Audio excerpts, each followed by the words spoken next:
We store all dates as longs. The political impacts of changing a time zone. That is an absolute. It's not Linux, it's GNU Linux. One of my earliest software engineering jobs, I worked for a company called AnyDay.com. And if you believe in patents, which I don't, we invented the online calendar. And we ended up getting bought by a company called Palm, which users might know. Palm invented the first handheld device. That's actually not true. Apple invented the first handheld device.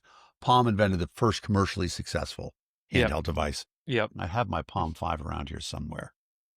Yeah, I remember when my parents came home with the Palm, I was like, whoa.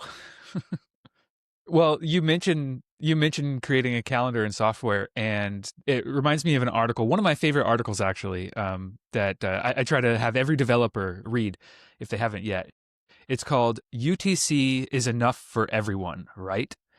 And it's a really good breakdown of what time is, especially in a code context, but starting with what it even was. There was a time where we didn't really consider time. It was just how high is the sun in the sky. You didn't even have a sundial, right? And so progressing from there to adding standardized times to sorting those by time zones so that cities weren't just a couple minutes apart, to the political impacts of changing a time zone, and sometimes changing that time zone to a different day or delaying a day or skipping a day.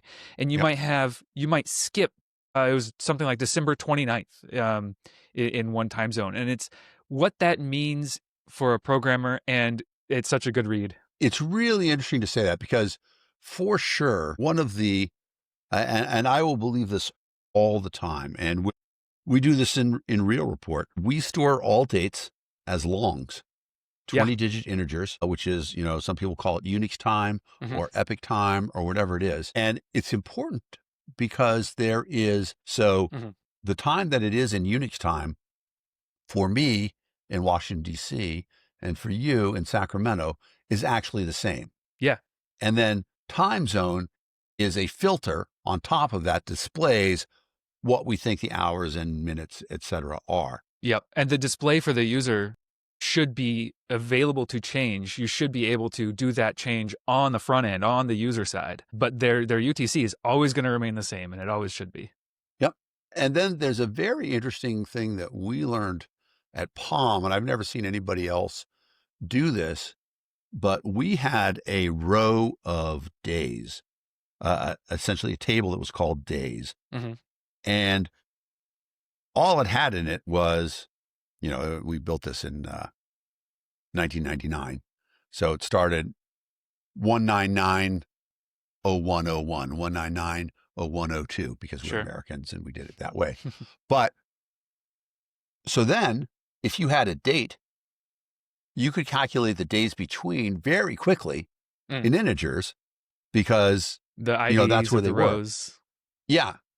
But also, then in 199-0101, there was a day of the week, and it said Monday.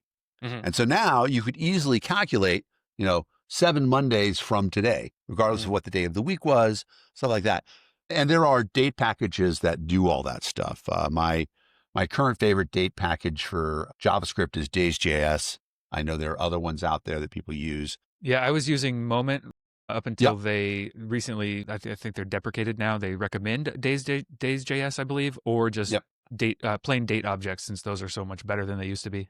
Yeah, date objects are really good. Java has a serious date program that can do everything, including, there are some really weird time zones. The Atlantic time zone is 30 minutes off of our time zone. It includes like the Azores and stuff like that. Yeah, and so you can't program a system that just has hours. Exactly. You have to accommodate. There's so many, and like I said, politically they can change. Yep. What if that one that's 30 minutes off now gets politically changed to line up with a common hour? It's like, how is your system going to accommodate that? Yep. And India is a 30-minute off right now. Well, I can look it up real fast, but I have it stored what the time zone is in India because I have a team in India. And currently it is 12:06 in the morning. And for me, it's 1:30 in the afternoon. So it's tomorrow, but 12:30. Yeah. Tomorrow, but 12 o'clock. So again, 30 minutes off. It's a fascinating thing. And we actually did a deep dive. We talked about what time is. So when we really got into it at AnyDay, we did try to do a lot of honoring of the early calendar people.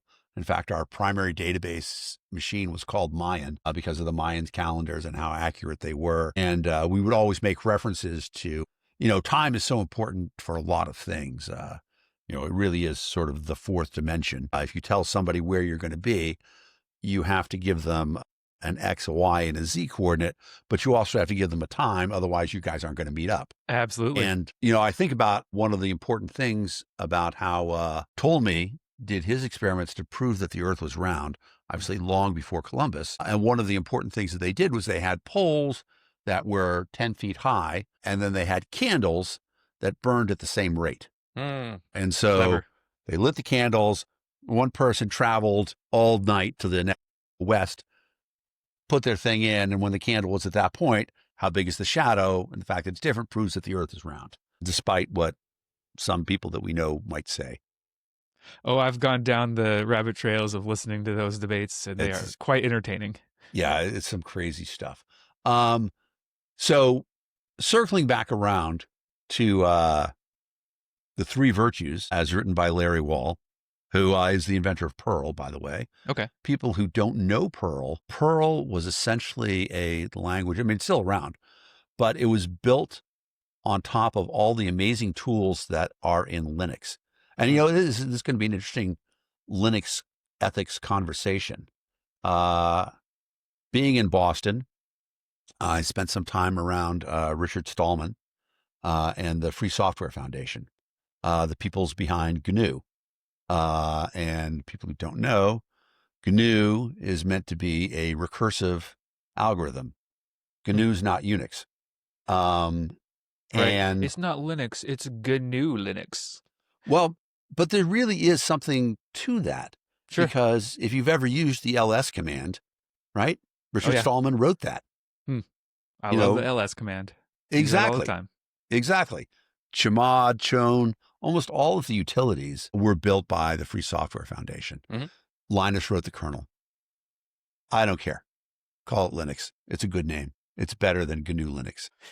And there's so many flavors of it, and it's so good. Perl was such a powerful language because in the beginning, it leveraged all of the functionality in Unix. And, this was back when Unix was really the only significant operating system. VAX VMS was around. You found people, and it wasn't terrible, but Unix was really the big operating system. And then Windows and Mac came along and built personal computer operating systems.